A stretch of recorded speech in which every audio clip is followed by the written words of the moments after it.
Hey there, Scorpio. This is your tarot card reading.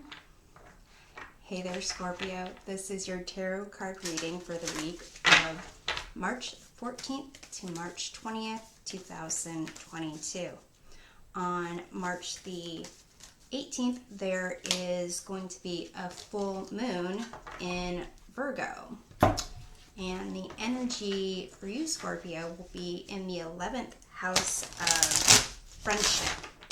So, community, the wealth that you have, internet, social groups, so even charities. So, one more thing to keep in mind is that for the full moon in Virgo, it's a good time to release any criticisms that you might have for yourself or for others. So far, we have this message of flexible, which kind of indicates not having rigid beliefs or ideas, that you want to be able to bend and flow as the situation kind of calls for. So let's see, Scorpio, where you need to be more flexible. You have the Hermit, which is a sense of your like your inner knowledge. The Hermit is someone that actually withdraws from their social settings, from their friends, and this kind of indicates that maybe you need to be more flexible with the beliefs that you have that separate you from others. So I'm going to take a look at what keeps you rigid. You have Six of Swords, which is a sense of transition, actually. It's not being in one place or another. It's actually movement and healing. So it seems that you're rigid in that area. So let's see how that is the case. You have Four of Pentacles. You can see this individual is really kind of closed off, really trying to keep protection of what they have and almost of their heart and solar plexus chakras. So kind of with that purse there, and it's kind of making me think about the house in which the full moon energy is going to be affecting you, Scorpio, which is the 11th house of friendship and wealth. So let's see how wealth kind of plays into this aspect. How are you inflexible when it comes to your wealth? You have the Five of Swords, which is winning at all costs and not knowing when to walk away. So when it comes to wealth, it seems that with winning at all costs, it's almost like it is a false sense of victory. So let's kind of look at why you were even on this kind of hermit voyage in the first place. You have Seven of Pentacles, which is investing in something where you didn't feel you were getting what you wanted or expected back, which kind of calls into question, why did you have those expectations, and were they realistic? So let's take a look at what expectations you had when you invested in whatever you invested in.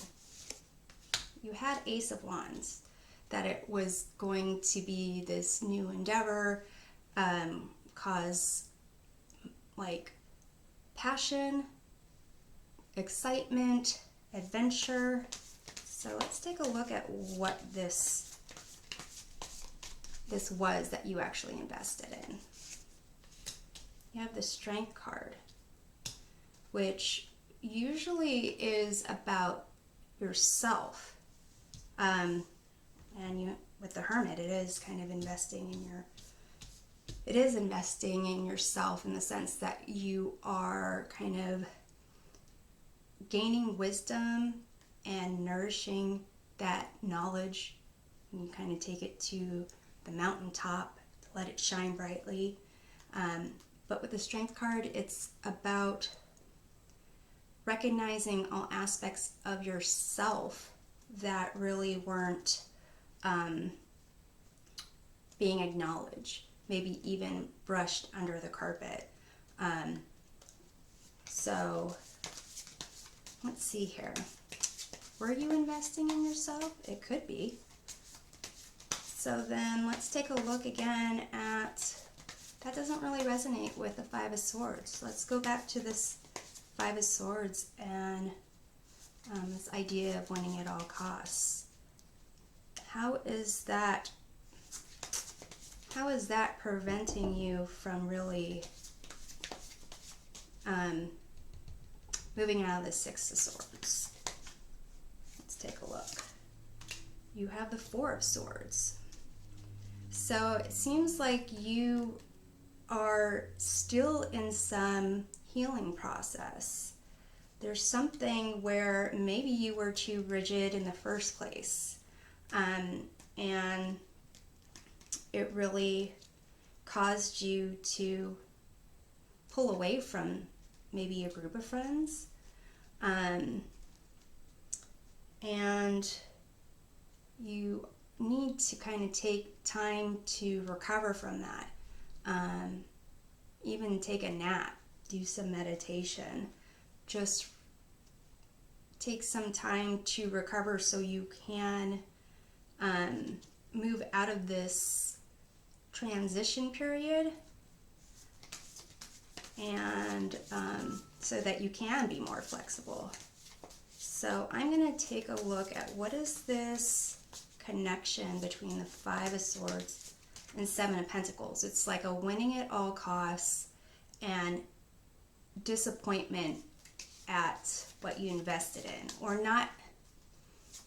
It's almost like whatever you put your time and effort in, whether it's a job, how you look, friends, relationship, it's like it's winning at all costs. And if it's not something that you want, it's almost like not worth it. So that every endeavor that you go into, there is that excitement, because you wouldn't go into it in the first place if it wasn't going to be worthwhile. But really, it seems that it just drains you. So let's see what the connection is between the Five of Swords and the Seven of Pentacles. Nine of Swords. So there's some kind of fear or anxiety that you have. Maybe you are, something in your dreams can give you a hint. If you don't already have a dream journal, I would suggest starting one, keeping track of it, and see if there are certain themes in your dreams about winning at all costs, or just keep going, or having certain expectations, or being even surprised by certain events in your dreams. But with the Nine of Swords, it could be just that you're thinking about things that are really outside of your control. If you look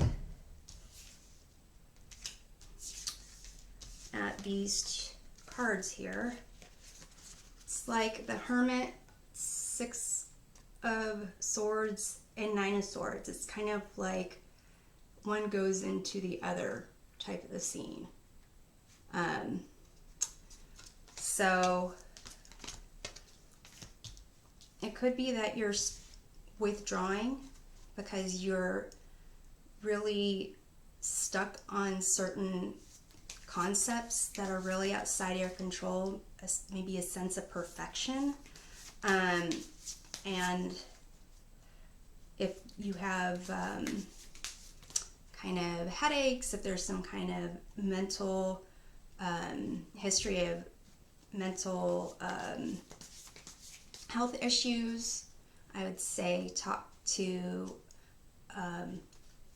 qualified counselor, someone that you truly trust, and start being a little less rigid in how you process your thoughts.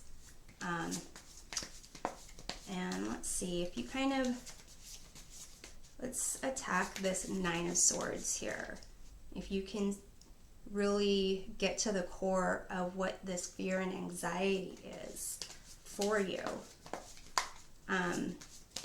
what would the result look like?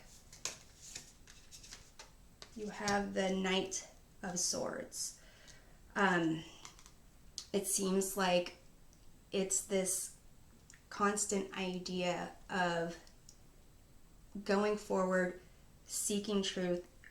It's almost like you're not taking time to get grounded first, that you are so firm in certain beliefs, it has to be this way, and so you pretty much take off, set in motion this plan to make things the way it needs to be, but really it leads to kind of disappointment. If you take some time to really, recover, think about it, get clear about, get some grounding and stability going on, then this Knight of Swords will allow you to be more flexible. So it's not all or nothing, make it, break it type of thing.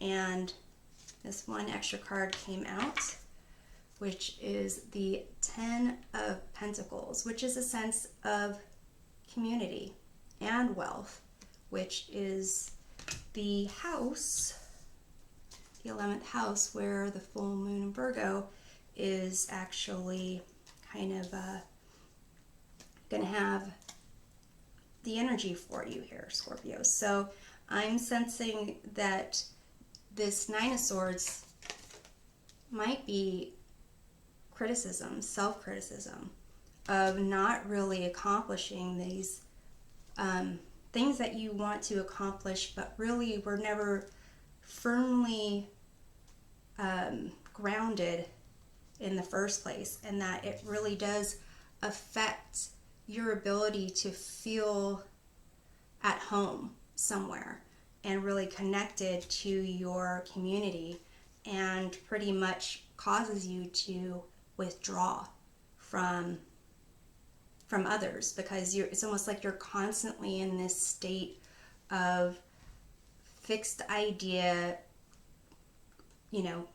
going in motion, winning at all costs or losing, and just having horrible defeat, withdrawing, needing to recover, not recovering enough, and seeing some next thing that you need to jump into.